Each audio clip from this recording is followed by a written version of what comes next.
The man known to history as Mustafa Kemal Atatürk was born in the Turkish port of Thessaloniki at some point in the early months of 1881. He was born as Mustafa, and the name Ataturk, which he is most commonly known by, is one he would acquire much later in life.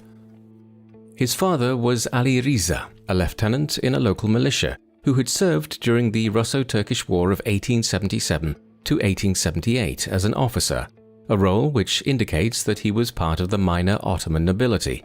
Unfortunately, Ali Rıza died when Mustafa was just 7 years of age, although it is generally agreed that he had a bearing on his son's later development, in that he insisted that Mustafa should attend a secular rather than a religious school, a significant development which the future Ataturk would later cite as important in his upbringing.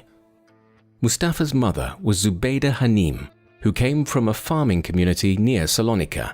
She may have been of Yoruk ancestry, a Turkish ethnic subgroup, although Mustafa's ethnicity in general is somewhat complex, and it has been suggested that he had some Albanian, Bulgarian or Jewish blood, although he was primarily Turkish. After Ali Rıza's death, Mustafa's mother moved the family back to her childhood farming community in the countryside outside Thessaloniki. But when he reached his teenage years, Mustafa was sent to a secondary school in the town itself. It was here that he acquired the name Kemal, meaning the perfect one, a title which was bestowed on him by a mathematics teacher in the school, in recognition of his precocious intelligence and maturity. Thus, by the mid-1890s, Mustafa had become known as Mustafa Kemal. He would not acquire the name by which he is more commonly known, Ataturk, meaning father of the Turks, until 1934, when he was formally granted the title by the Turkish parliament. Also, in his early teenage years, Ataturk was already developing a desire to join the military, and his path forward in life seemed to be becoming clearer by this time. It was perhaps unsurprising that in 1896, at just 15 years of age, he joined the Monastir Military High School. The Ottoman Empire was changing around Mustafa Kemal as he grew up. In the 16th and 17th centuries, the empire had been a great power, with the sultans in Istanbul ruling over Turkey, North Africa, the Levant, and most of the Balkans, even threatening the Austrian city of Vienna as late as 1683. But the 18th century had seen imperial power decline markedly, just as the Christian states of Europe were entering modernity with industrialization and the advent of greater military power. Indeed, the decline of the Ottoman Empire was seen in successive defeats in wars with Russia in the late 18th century, and then in the first half of the 19th century, the empire further fragmented as regions such as Greece revolted and gained independence from the Sultan. Consequently, by the 1850s, Europeans had begun to refer to the Ottoman Empire as the sick man of Europe, a label used to denote its rapidly declining state and failure to modernize in the same manner in which Britain, France, Prussia, Austria, and Russia were in the 19th century. The decrepit state of the empire generated internal concern within it and a concomitant reform movement, and so in 1865, a secret society known as the Young Ottomans was established amongst a cohort of Turkish intellectuals who were determined to rejuvenate the empire. The goal was to modernize the state by establishing a constitutional government, one which would reduce the power of the Sultan and his court in Istanbul, and devolve it into the hands of modern cabinet ministers and civil servants. Furthermore, the Young Ottomans wished to maintain Islam as a central part of Ottoman identity, but they also believed that modern ideas of liberalism, democracy, and technological development needed to be introduced across the empire if it was to keep pace with its European rivals. In 1876, the Young Ottomans succeeded in forcing the Sultan Abdul Hamid II to introduce the first Ottoman constitution. While the power of the Sultan himself was reduced, however, this was just a brief experiment, and in 1878, Abdul Hamid II decided to resume his absolutist power, curbing the attempted reforms of the Young Ottomans and dissolving the recently established parliament. However, the matter of Ottoman reform did not end there, as during Kemal's youth, a new movement calling themselves the Young Turks emerged in the empire. Again, determined to modernize and rejuvenate the Ottoman state, these were a mixed group of intellectuals, revolutionaries, and military men, many of whom were not Turks and were actually Greek, Jewish, and Arab citizens of the empire. And by the early 20th century, they had formed into a powerful organization through an umbrella group called the Committee of Union and Progress, or the CUP for short. Soon, the Young Turks and the CUP would move center stage in Turkish politics in ways which would have profound implications for the young Kemal's life. Meanwhile, having finished high school, Ataturk had enrolled at the Ottoman Military Academy in Istanbul in 1899, and after 3 years there, moved on to the military college, finally completing his military training in January 1905. Already by this time, there were signs of his less than conformist political leanings, and due to stated objections to the powers held by the Sultan Abdul Hamid II, he was briefly incarcerated later in 1905, and upon his release he was possibly assigned to Damascus in Syria as a kind of punishment for his earlier transgressions. Overall, he was lucky not to have been dismissed entirely from the military at this time, and by 1907 he had been relocated to the empire's remaining European territories, with commands in Macedonia and parts of what is now southern Bulgaria. It was here that he joined the CUP, the political wing of the Young Turks, on the eve of one of the most significant moments in modern Turkish history. The Young Turks and the CUP had continued to agitate in the early 20th century for the political reform of the Ottoman Empire, and a return to the constitutional system which had been briefly developed between 1876 and 1878. By this time, there was a very real threat that, owing to its political and military weaknesses, the empire would lose further territorial possessions in the region of Macedonia, just to the west of Istanbul itself. But when this threat arose, a group of army officers who were Young Turks marched on Istanbul in the summer of 1908 and demanded that Abdul Hamid II renounce much of his power and reintroduce the constitution of 1876. And so this Young Turk revolution ushered in a period of constitutional government and effectively ended the Sultan's absolutist rule over the Ottoman Empire. It was the inception of a period of profound political change in Turkey, in which Mustafa Kemal would soon play a great part. Ataturk participated in the Young Turk Revolution himself, though he would play an even greater role in the turmoil which subsequently gripped the empire, and following the curtailing of Sultan Abdul Hamid's power, parliamentary elections were called for the winter of 1908, and the Turkish Senate was also reconvened for the first time since 1878. These elections would result in a plurality of parties gaining support across the empire. Some, such as the CUP and the Liberals, did well, as had been expected, but other groupings representing the empire's socialists and ethnic minorities, such as Jews, Armenians, and Arabs of the empire, also gained a solid representation. However, the rapid pace of these changes quickly resulted in a counter-revolution, when, on the 31st of March 1909, elements within the military and the Muslim Church attempted to overthrow the new government and re-establish the power of the Sultan. But in the course of April, the conservative backlash was quickly defeated when one of the leading military commanders of the empire and Young Turks, Enver Bey, marched on Istanbul and seized the capital for the new government. As a result, Abdul Hamid II was then forced to abdicate in favor of his brother Mehmed, who now became Mehmed V.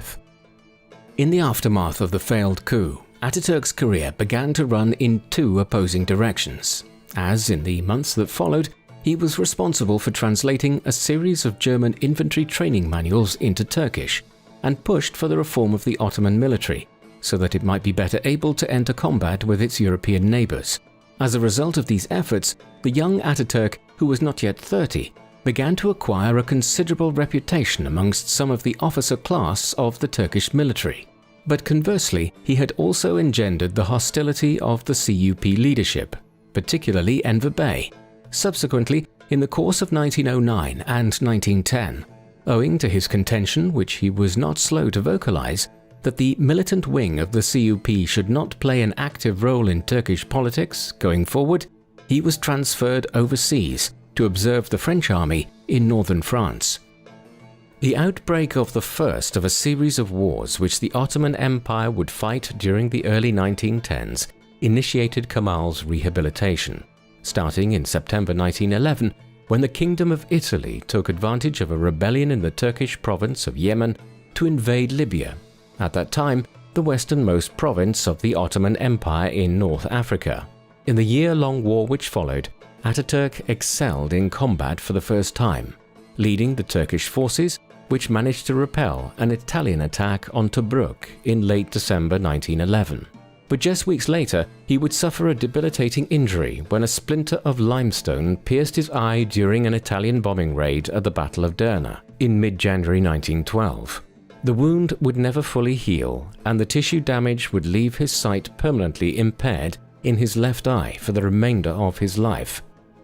The injury also forced Kemal out of the Italo-Turkish War, as he was sent back to Europe to receive specialist medical attention at an eye clinic in the city of Vienna, the capital of the Austro-Hungarian Empire. It was while he was here in the autumn of 1912 that he received news of the outbreak of a further conflict, that being the First Balkan War, which was launched by a coalition of smaller Balkan states including Greece, Bulgaria and Serbia in an effort to prize further lands away from the Turks, while the Ottomans were distracted militarily by the war in Libya. After this, Kemal was quickly assigned to the defense of the Gallipoli Peninsula in eastern Thrace, on the western extremity of the Dardanelles.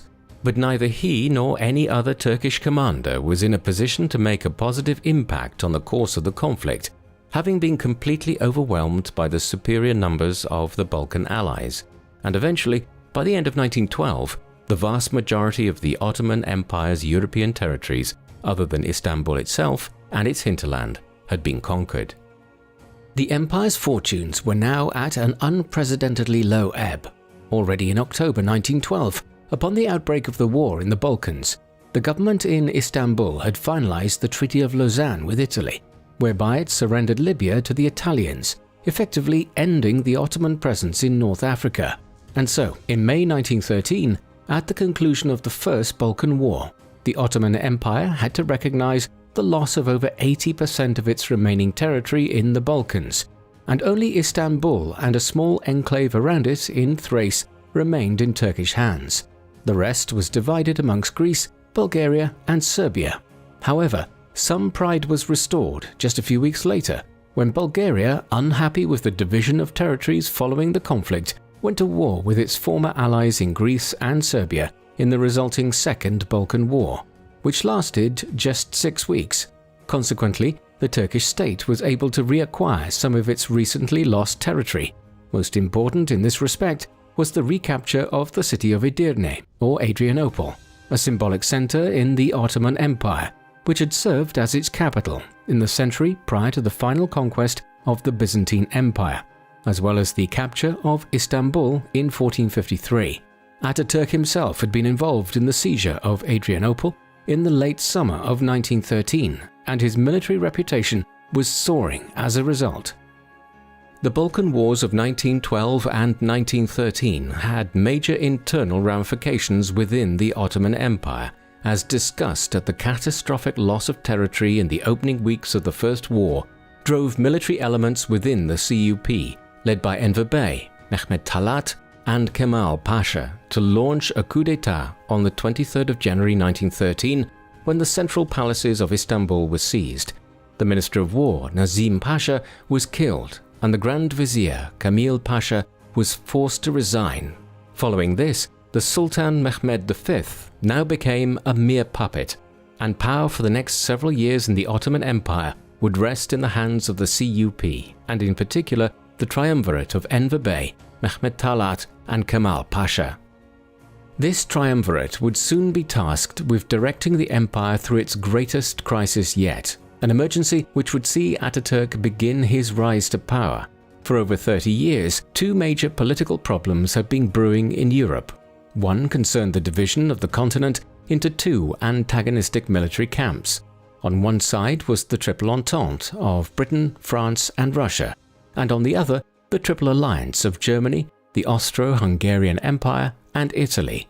These countries were acting in an increasingly jingoistic fashion in the early 20th century, with, for example, Britain and Germany engaged in a naval arms race to build more destroyer-class warships, whilst the second flashpoint was in the Balkans, where nationalist sentiment amongst a number of minorities, such as the Serbs and Bulgars, had served to destabilize the region. The Ottoman Empire was central to this, as the nationalist sentiment was at its most extreme in lands which had long formed part of the Sultan's territories in Europe, but which had largely fragmented into a number of breakaway states. Additionally, the retreat of the Ottoman border towards Istanbul was creating a fresh source of unrest for Europe's two alliances, as Austria-Hungary and Russia vied to acquire a dominant position in the Balkans as Ottoman influence there waned. All of this came to a head in the summer of 1914, when on the 28th of June, the heir to the Austro-Hungarian Empire, Archduke Franz Ferdinand, was assassinated by a Serb nationalist named Gavrilo Princip in the streets of Sarajevo. The response was initially confined to a diplomatic standoff between Austria-Hungary and Serbia, but in the weeks that followed, it ballooned into a full-blown European crisis as Russia threatened to intervene should Austria-Hungary invade Serbia, and in late July, the Tsar's government in St. Petersburg ordered mobilization of its troops. Then, on the 1st of August, Germany declared war on Russia in defense of its Austrian ally, and 2 days later, the Germans opened a second front in Western Europe by declaring war on France, and then invading neutral Belgium the following day. This in turn led Britain to declare war on Germany. Thus, a regional crisis in the former lands of the Ottoman Empire in the Balkans expanded in the late summer of 1914 into a general European war, which would soon become the First World War. The triumvirate did not immediately bring the Ottomans into the conflict, although the Turks had been loosely aligned with Germany for some time. In fact, it was this loose alliance which somewhat inadvertently pushed the empire into the war. The government in Istanbul had recently purchased 2 warships from Germany, which were in the Black Sea in October 1914, which were still commanded by German officers. When these ships attacked Russian ports in the Black Sea, the Russians replied by declaring war on the Ottoman Empire on the 1st of November 1914, followed by Britain and France 4 days later. Thus, the empire had now joined the First World War, and over the next 4 years, it would fight on several fronts, largely against Russia on its northern borders in the Balkans and the Caucasus, and against the British in the Middle East, the London government having effective control over Egypt. Ataturk was soon in action, in his first major command, which was in one of the most significant clashes of the entire war, as no sooner had the Ottomans entered the fighting than the then British Lord of the Admiralty, Sir Winston Churchill, began promoting a scheme to secure the Straits of Gallipoli between Europe and Turkey for the Allies. Churchill's belief was that with possession of Gallipoli and the Dardanelles, the Allies would be in a position to undertake a naval bombardment of Istanbul. This would either neutralize the Ottomans or force them out of the war entirely, in the process giving the Russian Black Sea Fleet access to the Mediterranean and securing Egypt and the Suez Canal for the British. And so, having convinced the Allies of the feasibility and benefits of the initiative, a huge naval campaign was launched at Gallipoli in February 1915. It would eventually involve 500,000 Allied troops, many of them drawn from the Anzac countries of Australia and New Zealand, whilst on the Ottoman side, less numbers were involved. But as the Allies soon learned, the defensive position the Turks enjoyed in the Dardanelles and Gallipoli more than compensated for their numerical inferiority. Kemal had been placed in charge of the 19th Division of the Ottoman Fifth Army, but he was quickly promoted, effectively to overall command of the Ottoman effort in the Gallipoli campaign, when he had the distinction of predicting how the Allies would launch their attack, and so he was soon commanding the foremost military victory the Ottomans managed in the whole of the First World War. Then, between February and April, the Allied command made several unsuccessful attempts to force the Straits, with nearly 20 warships, but when several of these were lost, their troops became bogged down on the beachheads on either side of the Dardanelles. Here, Ataturk was able to inflict serious damages from the entrenched Ottoman forces who had occupied defensive forts in the highlands near the sea coast, and by the autumn of 1915, it was clear that the campaign was a defeat for the Allies. But it took until January 1916 for them to fully extract their forces, and by then, over 250,000 Allied troops, mostly from the Commonwealth nations, had been either killed or wounded. Although the Turks had suffered similar losses, the repulsing of the Allies was considered a major victory for a country which had suffered military humiliations at the hands of the European powers for decades. As a result, Kemal was celebrated as a war hero. With this newfound status, Ataturk was quickly placed in a senior command in the Caucasus against the Russian offensive in 1916. By the spring of 1916, the Russians had advanced through the Caucasus into northeast Turkey itself, seizing the key Black Sea port city of Trabzon, and there was now a genuine fear that central Anatolia would be overrun, bringing the Tsar's armies into the heartland of Turkey.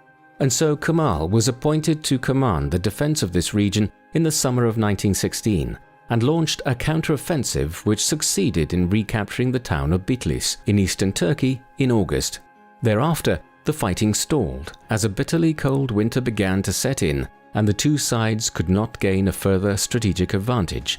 Eventually, political developments in Russia would turn the tide of the Caucasus campaign as the outbreak of the Russian Revolution in early 1917 saw the Russian offensive stall and then collapse in the months that followed. The outbreak of the Russian Revolution and the collapse of the Caucasus campaign freed Ataturk for service elsewhere, and he was quickly reassigned to the Ottoman front against the British in Syria and Iraq, where he was appointed to command the 7th Army in Syria in July 1917. But he was appalled by the state of the Ottoman forces there and clashed with the German military advisors in the province. And following a report he compiled on these problems, he was rejected and he resigned from his post and returned to Istanbul. Whilst there, he was commanded to accompany the Crown Prince Mehmed Vahideddin, the brother of Mehmed V, and heir to the empire, on a state visit to Germany. During this trip, he had a chance to visit the Western Front in northeast France and concluded that the Allies were going to win the war, an opinion which he was not shy in expressing to the Kaiser Wilhelm II in Berlin. On returning to Istanbul, Ataturk became ill with kidney problems, which was most likely the result of having contracted gonorrhea sometime earlier.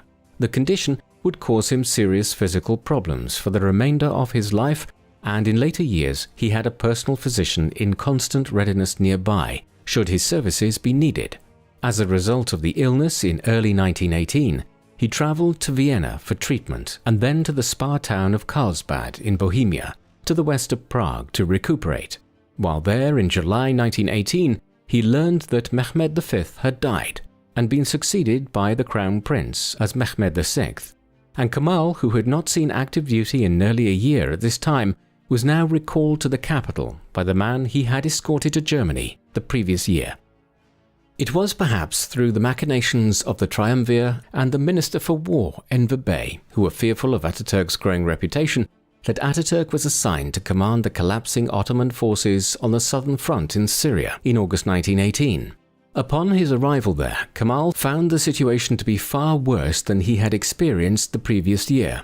As a result, he withdrew northward to try to save as much of the Ottoman 7th and 8th armies as possible and to consolidate the front lines, north of the city of Aleppo. It was whilst he was stationed here in late October 1918 that the Ottoman government agreed a cessation of the conflict in the Middle East with the Allies. Ultimately, the war was ending in a catastrophic defeat for the Ottomans, having lost most of their territory in the Middle East. However, Ataturk was one of the very few Turkish politicians and generals to come out of the First World War with his reputation improved, as in 4 years of conflict, he had never suffered a major military defeat in any of his postings, and had been central to the only major victory won by the Ottomans at Gallipoli. The Armistice of Mudros, as the deal agreed on the 30th of October 1918 was called, constituted a complete capitulation by the government of Mehmed VI, as under its terms the Ottomans agreed to surrender their remaining garrisons, everywhere outside of Turkey itself. Furthermore, the Ottoman army was to demobilize, and there was even a realization of Churchill's earlier ambitions in a provision which allowed the Allies to occupy a series of strategic sites around Gallipoli and along the Dardanelles. And, most egregiously from the Turkish perspective, the Allies were to be allowed to occupy Istanbul itself. And so, in mid-November, French and then British detachments entered the Ottoman capital. Ultimately, the humiliating terms of the armistice would incite a reaction which would lead to the collapse of the last vestiges of the 600-year-old Ottoman Empire. However, that would come slightly later, as the most immediate consequence of the armistice of Mudros and the collapse of the Ottoman war effort was that it brought about the end of the triumvirate of Enver Bey, Mehmed Talat and Kemal Pasha, and by the 4th of October 1918, Mehmed VI had already dismissed Enver Bey from his position as Minister of War. The rest of the government resigned 10 days later, and so the armistice and its humiliating terms, just over 2 weeks later, were a clear indictment of the triumvirate and their governance of the empire during the war. And fearing reprisals, all three fled into exile in the first days of November, eventually reaching Germany just days before the Central Powers agreed their own armistice with the Allies on the 11th of November, bringing the First World War to an end. The triumvirate's legacy was worse still, as during the course of the war, it had overseen the genocide of the Armenian subjects of the empire, ultimately resulting in the murder of somewhere between 1 and 1.5 million people. The end of the First World War in no way brought the turmoil which had racked the Ottoman Empire for years to an end. In its immediate aftermath, Ataturk was placed in charge of consolidating what remained of the Ottoman armed forces, and from the early summer of 1919, he was stationed in the North Turkish city of Samsun, where he quickly began preparing to lead an independence movement, after which, in June, he released a proclamation known as the Amasya Circular, along with several other leading military commanders, in which they declared that the independence of the Ottoman state was fundamentally endangered by the Allies' aggressive actions. Kemal then resigned from the military on the 8th of July, and by the early autumn was forming a coalition of military figures and politicians in central and eastern Turkey to challenge the government in occupied Istanbul. At the heart of this new stance was a fervent opposition to the proposed peace terms being offered by the Allies. Many observers would have wholly expected that Britain and France would carve up the Ottomans' territories in the Middle East between themselves, including Palestine, Syria and Iraq. But in the course of 1919, it was increasingly being considered that the rest of the empire would also be divided up as spoil amongst the victors.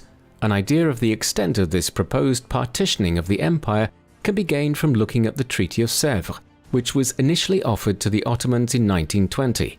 Under this, much of eastern Turkey would be granted to the new state of Armenia, as well as a proposed state for the Kurdish people of eastern Turkey and northern Iraq. Britain would take Cyprus, and many of the Aegean islands closest to the west coast of Turkey, including Rhodes, were to be ceded to Italy.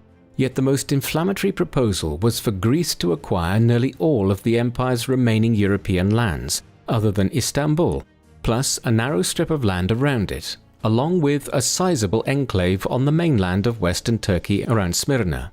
Such terms were completely unacceptable to Turkish nationalists such as Ataturk, and it was this which led to the War of Independence that followed. Following his resignation from the Ottoman military in the summer of 1919, Ataturk moved to consolidate his position as head of the resistance movement. In September, he assembled the Congress in Sivas in central Turkey, but the split with Mehmed VI in Istanbul was not complete as yet, and instead, Ataturk launched a political grouping called the Association for Defense of Rights for Anatolia and Rumelia, which stood candidates throughout the country for elections to the Ottoman Parliament, which were held in December 1919. Following this, when the party won a large majority, it became clear that Mehmed's approach had been widely rejected throughout the country, and Ataturk's resistance to the Allies was favoured by the majority of the empire's Turkish population. However, the parliament only lasted several weeks before it was dissolved by the occupying British forces in March 1920, who now tightened their control over Istanbul. This was the spark which led to the Turkish War of Independence becoming an active war for the liberation of the country, although scholars generally define the War of Independence as having begun with Kemal's arrival at Samsun in May 1919. In April 1920, a new Grand National Assembly assembled at Ankara in central Turkey, with Ataturk serving as its first speaker. There were now two governments within the Ottoman Empire, one in Istanbul, headed by the Sultan and effectively directed by the occupying Allied forces, and one in Ankara, headed by Ataturk, and representing the independence movement. In May 1920, a death sentence was passed on Ataturk by the Sultan's administration in Istanbul. By now, though, the die was cast. The parliament in Ankara was assembling a large army to undertake a war on several fronts. On the one hand, the Ankara government faced the newly independent state of Armenia on its eastern flank, while in the west, in addition to the Sultan's government in Istanbul and the allies there, the Ankara regime also had to engage in a separate war with Greece from the enclave they had occupied in Smyrna in western Turkey. However, Ataturk was not without a major ally. Following the Russian Revolution of 1917, the new socialist government there had faced concerted opposition from their former allies in Britain and France. Consequently, in 1920, the Bolshevik government in Petrograd was a natural ally of Ataturk's efforts to expel the British, French and Greeks from what remained of the Ottoman Empire. And so, throughout the Turkish War of Independence, vital financing, weapons and aid were supplied to the independence movement in Ankara by the Russian government. The War of Independence would last until 1923, and throughout it, Ataturk was the paramount military figure, officially serving as Commander-in-Chief of the Ankara government's military forces from August 1921 onwards. However, by early December 1920, the war with Armenia had been brought to an end, resulting in the establishment of the modern-day boundaries between Turkey and Armenia, although shortly thereafter, the short-lived First Armenian Republic was brought to an end as the country fell under Soviet-Russian influence. This end of the campaign in the east allowed Ataturk and the Ankara government to focus their attentions to the west, and by the spring of 1921, the Greeks had expanded out of their enclave at Smyrna and were advancing towards Ankara itself. But the onslaught was stopped at the Battle of Sakarya, fought in Ankara province between the 23rd of August and the 13th of September 1921, with a battlefront stretching over 60 kilometers and over 100,000 troops committed by each side. This was the decisive clash of the war, ending in a major victory for Kemal, in large part because the Greek supply lines had been cut off by the Turks and thousands of Greek troops began deserting in the first days of September. The Battle of Sakarya was the decisive turning point in the War of Independence. As one observer later remarked, the retreat that started in Vienna on the 13th of September 1683 stopped 238 years later, and in honor of his victory, Ataturk was bestowed with the title of Ghazi after the battle by the Ankara government, an honorific title in Islam which had initially been held by the Prophet Muhammad after his initial conquests in Arabia in the 7th century. In the weeks and months that followed, the Ankara government's forces pushed back westwards. A last major counteroffensive in the summer of 1922 succeeded in reconquering the vast majority of Smyrna, and as a result, the Greco-Turkish War effectively came to an end in October 1922. And with the British clearly resolved to establish peace, the conflict essentially over and the Ankara government victorious, a resolution was passed by the breakaway regime to abolish the Sultanate and depose Mehmed VI on the 1st of November 1922. This officially brought the Ottoman Empire to an end after over 600 years. There now remained the matter of a new peace treaty to resolve. The Sèvres Agreement had been scrapped as the basis for a settlement of the Turkish question, and late in 1922, new negotiations opened between the Ankara government and the Allies at Lausanne in Switzerland. The resulting Treaty of Lausanne, which was signed on the 24th of July 1923, was the last major peace settlement resulting from the First World War. It effectively established the modern-day borders of the Turkish state. Hence, the plans which had been included in the abortive Treaty of Sèvres to establish a Kurdish state in eastern Turkey were abandoned. with lasting repercussions down to the present day. And while Greece relinquished its claims to Smyrna in western Anatolia, as well as other lands in European Turkey, some measures in the earlier treaty were agreed to. As a result, Italy received 12 major islands off the southwest coast of Turkey, including Rhodes, while the British retained possession of Cyprus. Elsewhere, the Ankara government formally relinquished all claims to its Middle Eastern and North African lands in Syria, Iraq, Arabia, and Libya. The Treaty of Lausanne brought the wars which had started way back in 1911 with the Italian invasion of Libya to an end. The Ottoman Empire was also over, and in its place the Republic of Turkey was proclaimed on the 23rd of October 1923. Its capital would continue to be located at Ankara, and the Grand National Assembly, which had been established in April 1920, was formed into Turkey's primary legislative body.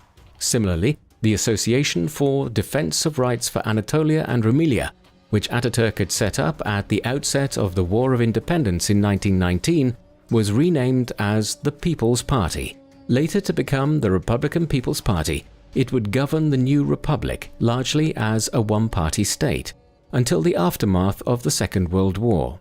And the man who would lead the party for the first 15 years of independence and serve as president of the republic throughout that time was none other than Mustafa Kemal Atatürk. The central characteristic of Ataturk's presidency was his efforts to modernize and westernize the country. Central to this was the new constitution of Turkey, which was ratified on the 20th of April 1924. This formalized the creation of a legislative assembly with elected officials to govern the country. But perhaps the most consequential aspects of it, in terms of the modernization of Turkey, are found in Section 5, which defined the rights and freedoms which Turkish citizens would enjoy in the new republic. These included the right to free speech, freedom of assembly, freedom of movement, and freedom of religion. Modeled on the constitutions of other European countries such as France, Switzerland, and Italy, these freedoms were a far cry from a rigid hierarchical society which had persisted for so long under the Ottoman Empire. Other signs of the modernization process were more tangible in people's day-to-day lives. For instance, throughout the 1920s, Kemal popularized the adoption of Western-style dress over Middle Eastern traditional attire. Suits were adopted, and in 1925, the hat law was passed, which introduced the wearing of Western-style hats over the more traditional fez. Similarly, a system of adopting Western-style surnames was implemented in 1934, and it was this which occasioned the Grand National Assembly's bestowal of the surname Ataturk, meaning the father of the Turks, on Kemal. Perhaps the single most significant aspect of the modernization process, though, was the separation of church and state in the new republic. Throughout its entire 600-plus year history, the Ottoman Empire had been governed as a religious state, with Islamic clerics playing a central role in the governance of the empire and its citizens, and religious law forming a core part of the judicial system, and also how people's lives were regulated. Under Ataturk, the new republic diverged sharply from these earlier practices. For example, on the 8th of April 1924, a law was passed abolishing the Sharia religious law courts. A few weeks earlier, the Caliphate, the concept of the Turks being ruled as part of an Islamic religious state, had also been officially abolished. These measures were combined in the months and years that followed, with concerted efforts to separate church and state in Turkey and create a modern secular country. For instance, polygamy was banned, and civil marriage became obligatory in Turkey during Ataturk's presidency. Not all of this was popular, and there were periodic bouts of unrest during the 1920s and into the 1930s, from within the religious community and civil society, most notably in 1926, when a plot to assassinate Kemal by a group who were disillusioned by the abolition of the Caliphate was uncovered and foiled. Hand in hand with this drive to separate the Islamic Church in Turkey from the state itself was a major initiative to improve the educational system in the country. Ataturk believed firmly in the power of education as a modernizing and progressive influence, and so, in the summer of 1924, he invited the American educational reformer John Dewey to the Turkish capital to provide advice on how the education system of the new republic should be structured. A special concern was primary education in a country where as little as 10% of people were literate in the 1920s. Following these consultations, one of Dewey's central contentions was that the use of the Arabic script as the main basis of the education system was an impediment to increasing literacy levels and improving the education system in general throughout the country. As a result, in the years that followed, a new Turkish alphabet based on an altered form of Latin was developed. It was formally introduced late in 1928 and within weeks was being used in the nation's print media in order to spread its application. Other measures were taken to improve education and the state of learning in the new republic. Special symposiums were held to promote the study of a wide range of subjects including the arts, history and sciences. For example, in 1931, the Turkish Language Association and the Turkish Historical Society were both formed, while in 1928, the Turkish Education Association had been created to provide financial aid to promising students. At the higher education level, Istanbul University was reorganized as a modern third-level institution, and a new university was established in Ankara. The best measure of these collective efforts to improve the education of Turkish citizens can be seen in the literacy rates throughout the country, which increased from just over 10% in 1927 to nearly 23% by 1940, whilst the number of students attending primary school increased by 225% during Ataturk's presidency. Incredibly, the number of those attending high school in Turkey expanded by 1,700% between 1923 and 1938, and any assessment of Ataturk's legacy must acknowledge his enlightened approach to promoting education in the new Republic of Turkey. Similarly progressive was Kemal's legislating for the position of women in Turkish society. Turkish women were not to be confined to their homes in Ataturk's Turkey, and many could obtain skills which were necessary for joining the economy. And as early as 1924, co-education of men and women in Turkey's universities had been sanctioned, and the same policy was extended throughout the education system in the years that followed.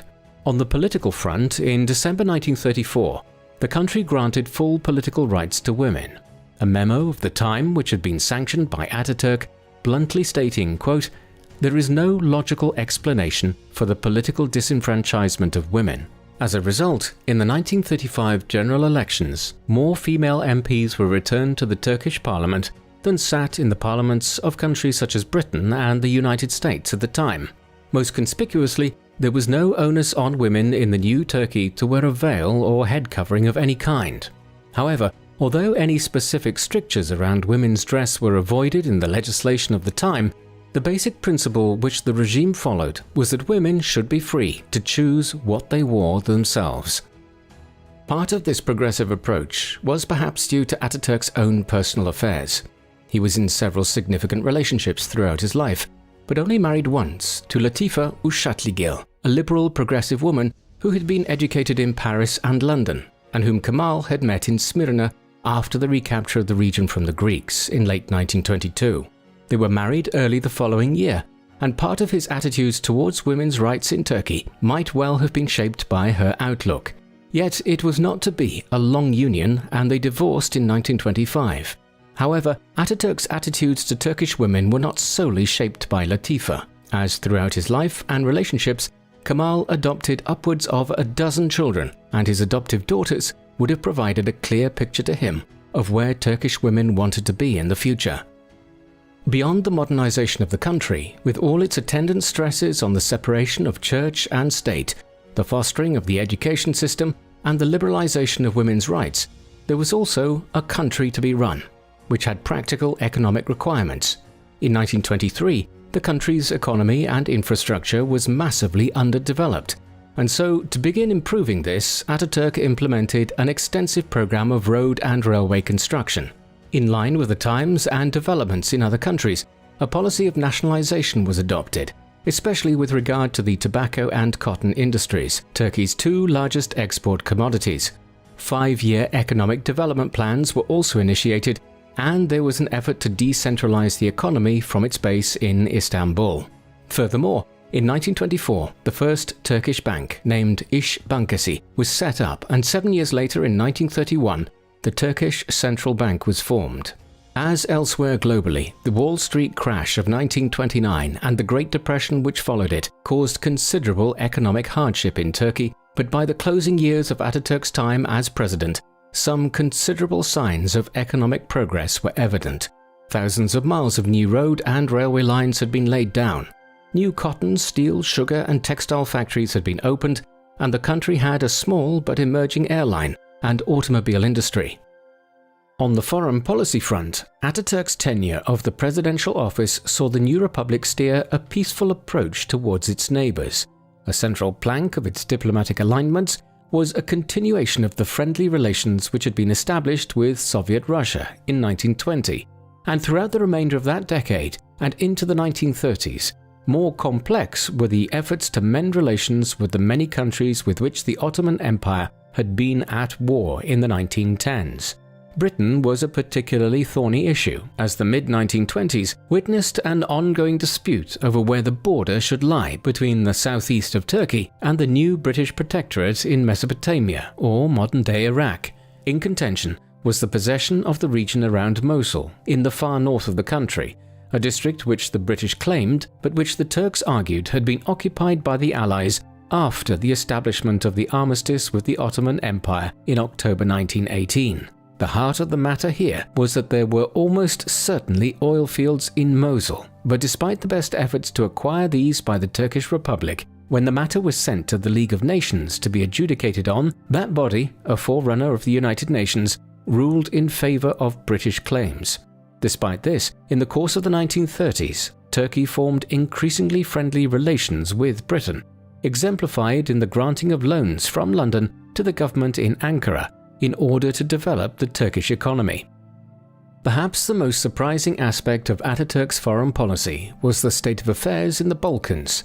Despite the acrimony which had characterized Turkey's relationships with states such as Romania, Bulgaria, Yugoslavia, the successor state to Serbia, and especially Greece, developments in the second half of the 1920s and into the 1930s led to a rapid rapprochement, in particular the rise to power of Benito Mussolini in Italy, a fascist dictator who made no secret of his desire to re-establish the Mediterranean as a Roman lake as it had been 2,000 years earlier. This gave the Balkan states common cause with Turkey, and diplomatic ties between Turkey and Greece improved to an astonishing degree in the late 1920s and early 1930s as a result. Then, in 1935, Turkey, Greece, Yugoslavia, and Romania entered into the Balkan Pact, whereby they promised to provide mutual aid to each other, should any one of them be attacked by Italy, or another power such as Bulgaria, which was flirting in the 1930s with an alliance with Hitler's Germany. Yet while the Balkan Pact was an immense foreign policy success at the time, it was ultimately not enough to prevent Italy, Germany, and Bulgaria overrunning Yugoslavia and Greece in the course of 1940 and 1941. All of this raises the question of what the underlying ideology of Ataturk's government was. In a wider sense, his presidency was dominated by the concept of Kemalism, or what he termed the Six Arrows. These six arrows were republicanism, populism, laicism, reformism, nationalism, and statism. By these, Ataturk believed that Turkey should be a republic, one in which nationalism and a strong state were paramount, but which was also focused on reform or modernization. Laicism was the separation of church and state, and populism was the transfer of sovereignty to the people and away from the narrow clique of religious officials, aristocrats, and military hierarchies which had ruled Turkey under the Ottoman Empire. There is something of a contradiction here in terms of the ostensible authoritarianism and one-party rule which characterized Ataturk's Turkey, but this needs to be qualified by assessing the circumstances in which Kemalism developed. Ataturk did experiment with a multi-party system at various points in the late 1920s and 1930s. However, the time seemed unpropitious for this. It was also in the nature of the times that a hard line was also needed to ensure Turkey did not either backslide into being a religious state or end up adopting the overt authoritarianism that had emerged in Russia, Italy, and eventually Germany in the course of the 1920s and early 1930s. It is difficult to say whether Ataturk would have relinquished power had he governed for much longer, or how he might have responded to the threat of the Second World War as Nazi control of Europe was established. But Kemal would never live to see those ominous times, as in 1937 his health had declined considerably and the situation had deteriorated by early 1938, to the extent that he underwent extensive tests in Istanbul. The prognosis was dire. Ataturk had been a semi-heavy drinker throughout his adult life, and it was now revealed that he was suffering from cirrhosis of the liver, then as now an almost entirely untreatable disease, especially when diagnosed at an advanced stage. It would quickly strike down the founder of the Turkish Republic, and on the 10th of November 1938, he died at the Dolmabahce Palace in Istanbul. Shortly afterwards, a major state funeral was held, though perhaps the more impressive interment came 15 years later in 1953, when Ataturk's remains were transferred to the Anıtkabir, an imposing purpose-built mausoleum in Ankara. Ataturk's legacy is very considerable. There is little denying his immense contribution to the history of modern-day Turkey. Originally a military commander, albeit one with major political interest, it was not until the First World War rose him to prominence, largely on the back of his role in the victory at Gallipoli in 1915, that his full political aspirations were revealed. As a result, in 1919, as the Allies sought to carve up the Ottoman state, Ataturk became the head of the independence movement and the driving force behind the successful establishment of the Republic of Turkey in 1923. As such, he can be rightfully termed the father of modern Turkey. And yet his legacy extends much further. As the Republic's first president between 1923 and 1938, he oversaw a significant program of modernization in the country, hallmarks of which included the separation of church and state, the development of a progressive education system, and the granting of extensive political liberties to women in the country. There are some marks against his name. For instance, it was under Ataturk that the Turkish state began its long history of denying that the Ottoman Empire had been responsible for the Armenian genocide during the First World War, a denialism which has become a staple of successive governments in Ankara down to the present day. This is not to say that Ataturk had any role in the genocide, but the failure to acknowledge it was perhaps indicative of how the Turkish state was born out of an overt nationalism itself in the early 1920s. Perhaps, though, Ataturk should be judged primarily in terms of whether the lives of Turkish people were improved during the course of his rule. The answer is surely yes. A woman with a desire to engage in economic activity outside of the home or play a role in politics was immeasurably better off in Ataturk's Turkey during the 1930s than her mother or grandmother would have been in Ottoman times. Equally, by the mid-1930s, many Turkish workers were able to avail of jobs in factories and new sectors of the economy, ones which utilized the better standard of education they might have received in the first years of the Republic.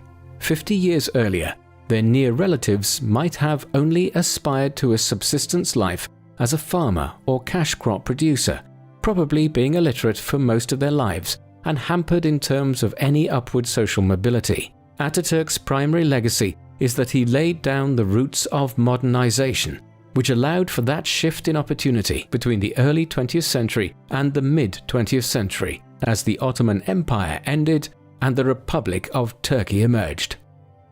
What do you think of Kemal Atatürk?